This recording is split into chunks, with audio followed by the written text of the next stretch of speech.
Kami sangat berharap masyarakat bisa melapor dan harus berani melapor. Kami ulangi, masyarakat harus berani melapor apakah fasilitas kesehatan pemerintah ataukah fasilitas kesehatan swasta yang memungut biaya ini tanpa sepengetahuan pemerintah Kabupaten Mika, dalam hal ini tim gugus tugas. Di malam hari ini kami dari tim gugus tugas percepatan penanganan COVID-19 menyampaikan terima kasih kepada rekan-rekan pers yang mana pada malam hari ini boleh ada bersama kami dalam menyampaikan situasi kondisi COVID-19, terutama penanganannya dan pengendaliannya di Kabupaten Mimika. Rekan-rekan pers, yang pertama, pada kesempatan yang baik ini kami ingin mengklarifikasi terkait beredarnya draft hasil perhitungan kami dan juga alur pelayanan pemeriksaan COVID bagi pelaku perjalanan. Yang pertama, kami mau tegaskan, sampai malam hari ini tidak ada sedikit pun pungutan yang kami lakukan terhadap pelaku perjalanan yang sedang mengurus surat keterangan untuk mendapat rekomendasi dari Ketua Tim Gugus Tugas Penanganan COVID-19. Yang sedang beredar di masyarakat itu adalah draft yang akhirnya pasti akan diberlakukan dalam beberapa waktu dekat. Sebagai institusi pemerintah, Dinas Kesehatan hingga sampai hari ini tidak menarik sedikit pun pembiayaan akibat pemeriksaan COVID-19 yang mulai kami lakukan dalam 2 minggu terakhir sampai hingga malam hari ini sudah sejumlah 634 orang pelaku perjalanan yang kami urus surat keterangan kesehatannya secara gratis. Kami sangat sesalkan dengan beredarnya surat draft yang kami usulkan kepada pemerintah daerah untuk ditetapkan sebagai payung hukum dalam surat keputusan sebagai turunan dari peraturan Bupati yang mengatur terkait dengan retribusi, yaitu peraturan daerah nomor 2 tahun 2014, dan tanpa pemberitahuan kepada kesehatan dan kemudian menarik pasien pemeriksaan untuk COVID-19 melalui tes cepat atau rapid test untuk mendeteksi antibodi kepada para calon penumpang atau pelaku perjalanan. Kondisi ini kami sudah tahu dan semua bukti ada sama kami. Dasar perhitungan tentu saja akan mengacu kepada surat keputusan dari pemerintah daerah. Ini yang perlu kami klarifikasi. Jadi yang beredar adalah draft yang kami usulkan yang hari ini sedang digodok oleh bagian hukum Pemda Mimika untuk kemudian ditetapkan sebagai payung hukum. Tetapi sampai hari ini kami tetap tidak menerima atau belum menarik pembayaran terhadap pelaku perjalanan. Mengapa demikian? Karena yang pertama, reagen atau rapid test yang kami siapkan, yang juga kami bantu kepada rumah-rumah sakit swasta yang di Mimika, itu bersumber dari dana APBD dan juga ada dari bantuan, baik dari BNPB maupun dari Tim Gugus Penanganan COVID-19 Provinsi Papua. Yang berikut kami mau sampaikan bahwa sebenarnya kami meminta kepada masyarakat untuk membuktikan fasilitas kesehatan pemerintah mana yang menarik biaya sebesar 600.000. Fakta yang terjadi, ada biaya yang keluar yang dilakukan oleh rumah sakit swasta yang kami sesalkan tanpa menyampaikan itu kepada pihak pemerintah daerah. Kita perlu tahu, masyarakat perlu tahu bahwa reagen yang kami pakai itu mendapat rekomendasi dari Badan Nasional Penanggulangan Bencana selaku Ketua Gugus Tugas Penanganan COVID-19 di Indonesia. Oleh karena itu dalam ketertiban, setiap reagen rapid test yang dipakai wajib untuk menunjukkan kepada kami sertifikat yang dikeluarkan oleh Badan Nasional Penanggulangan Bencana Nasional. Ini yang perlu masyarakat tahu. Sehingga oleh karena itu, pada kesempatan ini kami mohon kebijaksanaan dan kerjasama yang baik dari seluruh warga masyarakat. untuk tetap bisa melapor secara transparan kejadian ini. Kami dengan terbuka meminta untuk siapapun masyarakat yang pernah membayar di fasilitas kesehatan pemerintah maupun pernah membayar di fasilitas kesehatan swasta yang ada di Kota Timika dapat melaporkan ke tim gugus percepatan penanganan COVID-19 di Kabupaten Mimika atau pada posko Dinas Kesehatan Kabupaten Mimika. Itu yang perlu kami klarifikasi. Kami meminta kepada yang mengedarkan surat itu untuk bisa sebenarnya mengklarifikasi atau menanyakan itu kepada kami melalui hotline service yang sudah ada. Daripada membangun opini ketika saat ini masyarakat masih dilanda dengan kepanikan masalah COVID-19, tetapi di sisi lain ada oknum-oknum tertentu yang tidak bertanggung jawab, justru memainkan peran untuk bagaimana menambah keresahan masyarakat terhadap bencana ini di tengah-tengah pandemi COVID-19. Yang kedua, kami perlu menyampaikan banyak terima kasih dan penghargaan yang setinggi-tingginya pada para pelaku perjalanan yang sejak hari Senin, Selasa, bahkan hingga hari ini, hari ketiga, boleh mengikuti alur layanan untuk pengurusan rekomendasi perjalanan yang akan dikeluarkan oleh Ketua Gugus Tugas Penanganan COVID-19 Kabupaten Mimika, yaitu dengan telah melakukan upload dokumen perjalanan, kemudian dari tim sekretariat tim gugus tugas telah menyampaikan juga kepada kami. Dan kami akan mengatur puskesmas-puskesmas yang ditunjuk oleh kami untuk melakukan pemeriksaan secara gratis. Pemeriksaan secara gratis. Itulah sedikit alur yang boleh kami sampaikan. Nanti hasil pemeriksaannya, kami akan memberikan kesimpulan kepada Ketua Gugus Tugas untuk menerbitkan rekomendasi. Apakah layak untuk melakukan perjalanan, ataukah harus melakukan isolasi mandiri. Rekan-rekan pers sekalian, sampai hari ini untuk pemeriksaan rapid test ataupun PCR, kami masih memprioritaskan untuk orang-orang yang memiliki kontak erat dengan kasus. Sekali lagi, orang-orang yang memiliki kontak erat dengan kasus yang kami tetapkan statusnya sebagai ODP atau orang dalam pemantauan maupun orang tanpa gejala atau OTG. Kemudian perlu kami sampaikan juga banyak terima kasih kepada masyarakat Mimika yang sudah boleh bekerja sama dalam rangka pelaksanaan PSBB, pembatasan sosial diperluas dan diperketat yang dikolaborasikan dengan pra new normal sesuai dengan instruksi Bupati Mimika nomor 6 tahun 2020.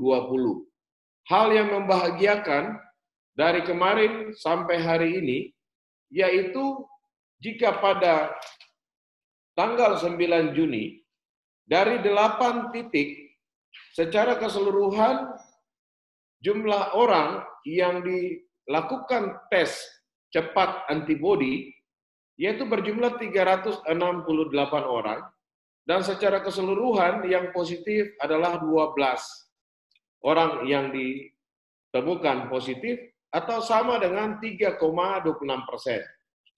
Sementara di hari ini di 5 titik, dari 201 orang yang dites antibodinya, kemudian yang ditemukan 8 orang yang positif atau 3,9%. Ini memberikan gambaran yang sangat baik kepada kita semua. Ini adalah gambaran secara acak kita melihat bagaimana kerentanan masyarakat terhadap COVID-19, terutama dengan pemeriksaan screening atau pemeriksaan penapisan melalui tes cepat antibodi. Kalau kita lihat di masa PSBB yang kemarin, 2 minggu lalu, itu rata-rata ada di angka 9%. Tetapi di dalam 2 hari ini, itu menunjukkan kita berada di angka rata-rata 3%, atau turun 3 kali lebih rendah dibandingkan 2 minggu lalu. Ini gambaran komunitas yang sangat baik. Di samping itu, ini sebagai kontrol kepada layanan kesehatan di mana mereka yang dinyatakan positif melalui konfirmasi PCR. Sehingga sebagaimana mestinya data-data kesehatan itu ada dua yang bisa menggambarkan kondisi yang ada di masyarakat. Kondisi yang pertama adalah kondisi berbasis komunitas, yaitu melalui serosurveillance yang sudah kami lakukan pada PSDD beberapa waktu lalu. Kemudian yang kami lakukan juga pada PSDD pra-new normal, yang mana dari 9% turun ke 3%, dan kita berharap ini akan semakin menurun situasi kondisi COVID-19 di Kabupaten Mimika. Kesempatan yang baik ini pula kami menyampaikan bahwa sesungguhnya pemeriksaan-pemeriksaan yang dilakukan di pos-pos pelayanan kesehatan pada saat pelaksanaan PSDD yang dikolaborasikan dengan pra-new normal di pasar baru atau pasar sentral, maupun di pasar lama, maupun di pasar gorong-gorong, ini tidak diperuntukkan kepada mereka yang akan melakukan perjalanan. Melakukan tes pada pos-pos secara aktif, ini adalah diperlakukan atau ditujukan untuk mereka yang dipandang melanggar ketentuan protokol kesehatan pada wilayah-wilayah yang wajib semestinya dilaksanakan protokol kesehatan, yaitu di pasar-pasar. Kalau beberapa minggu lalu kami melakukan PSDD di jalan raya, itu untuk mengunci orang yang melanggar instruksi Bupati Mimika. Tetapi yang kali ini adalah di masa pra-new normal atau masa pra menuju tatanan kehidupan normal yang baru, kami coba mengunci di tempat-tempat umum dan memotret bagaimana sebenarnya situasi kondisi. Ternyata pada mereka yang melanggar 3 ketentuan, yaitu yang pertama adalah tidak menggunakan masker ketika berkunjung ke pasar-pasar. Kemudian yang kedua, tidak menjaga jarak, termasuk mereka yang jarang mencuci tangan. Dan yang ketiga adalah mereka yang tidak menggunakan helm standar yang dilengkapi dengan penutup wajah atau yang dikenal dengan face shield, maka itu akan dikenakan sanksi untuk melakukan pemeriksaan. Ini tentu saja jauh berbeda dengan para calon penumpang atau yang kita sebut dengan pelaku perjalanan. Sampai hari ini sudah 634 orang yang kami membantu untuk mengurus surat keterangan sehat supaya mendapat rekomendasi perjalanan dari Ketua Gugus Tugas. Ternyata dari 634 orang tersebut, ada 6 orang yang tidak layak terbang dan harus melakukan isolasi mandiri atau sebesar 1%. Mungkin kita harus tahu, mungkin kita harus paham kenapa pelaku perjalanan ini harus dilayani. Padahal prioritas pemerintah daerah, terutama tim gugus tugas penanganan COVID-19, rapid test dan PCR diprioritaskan kepada PDP, pasien dalam pengawasan, atau pasien orang dalam pemantauan, dan orang tanpa gejala.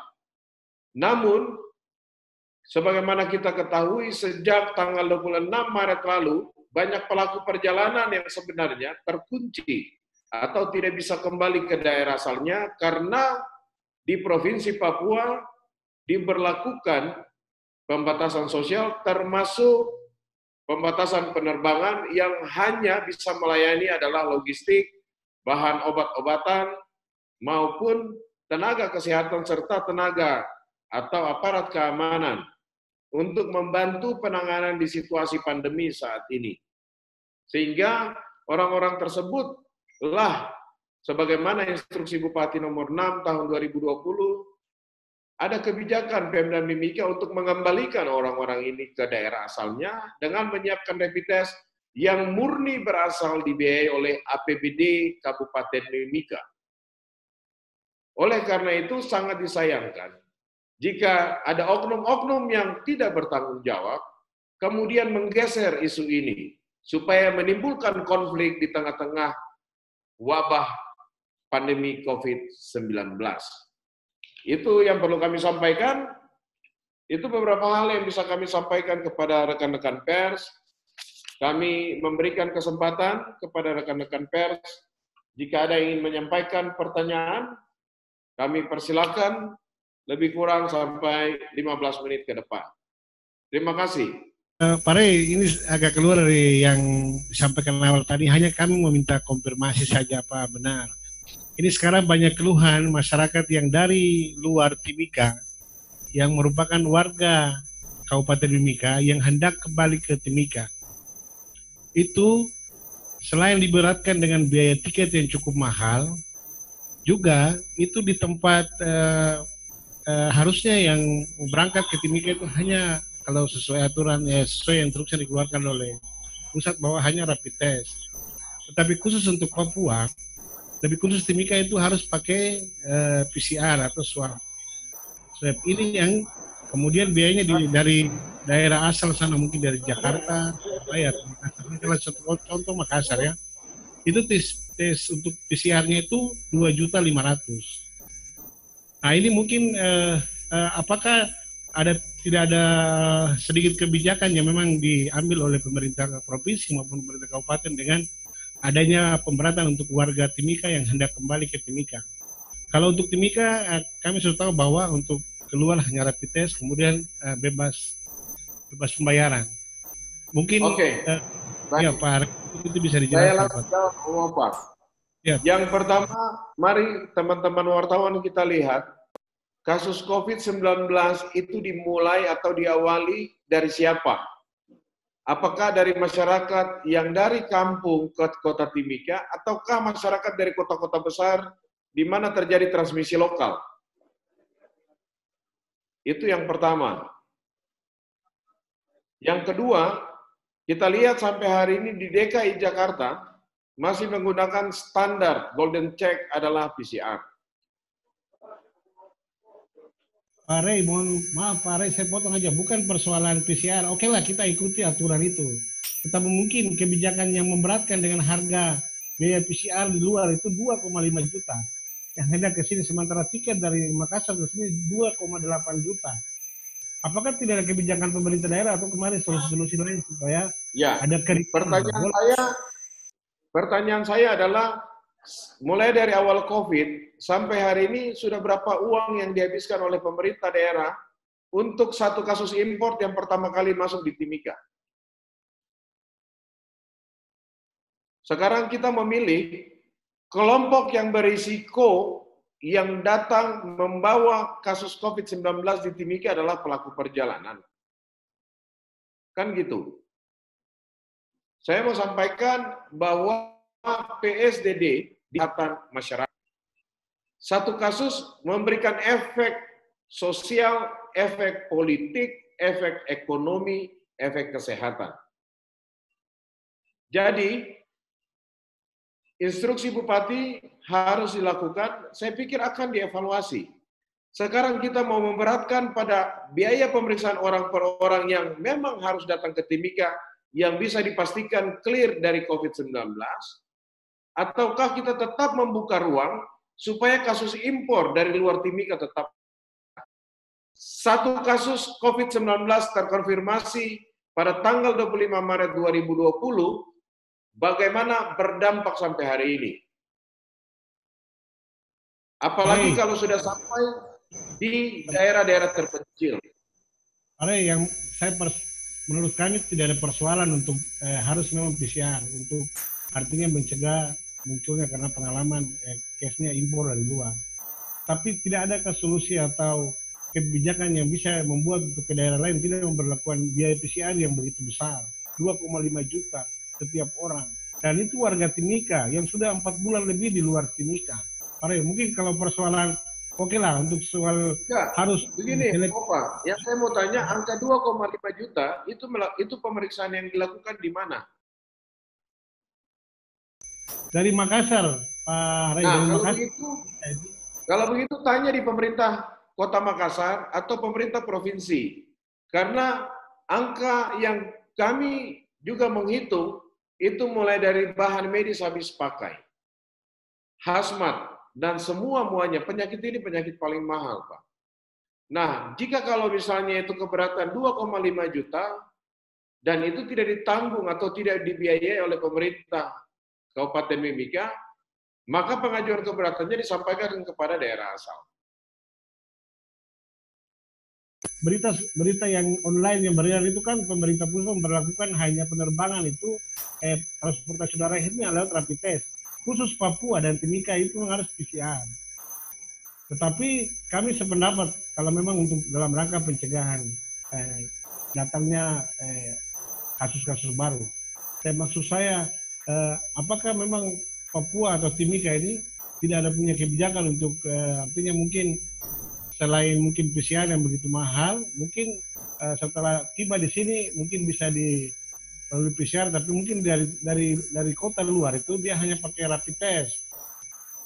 Tapi terapa Pak Re, ini hanya saya menyampaikan saja keluhan dari orang, dan saya juga termasuk alami, saya keluarga sendiri yang mengalami. Kami 9 orang dari Makassar mau ke Timika, sudah hampir 4 bulan itu.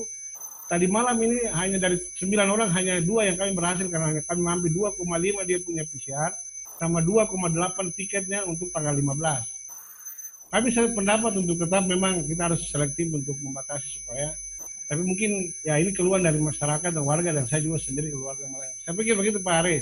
Terima kasih. Baik. Ya, Om Opa terima kasih. Perlu kami tegaskan sampai hari ini untuk pelaku perjalanan tidak dilayani untuk PCR. Kecuali aparatur sipil negara dalam rangka tugas kedinasan, maka akan dilakukan dengan pemeriksaan PCR di RSUD. Tapi selain daripada itu, kami tidak memberikan pelayanan untuk PCR, karena PCR kami sangat terbatas. Saya ulang, PCR kami sangat terbatas.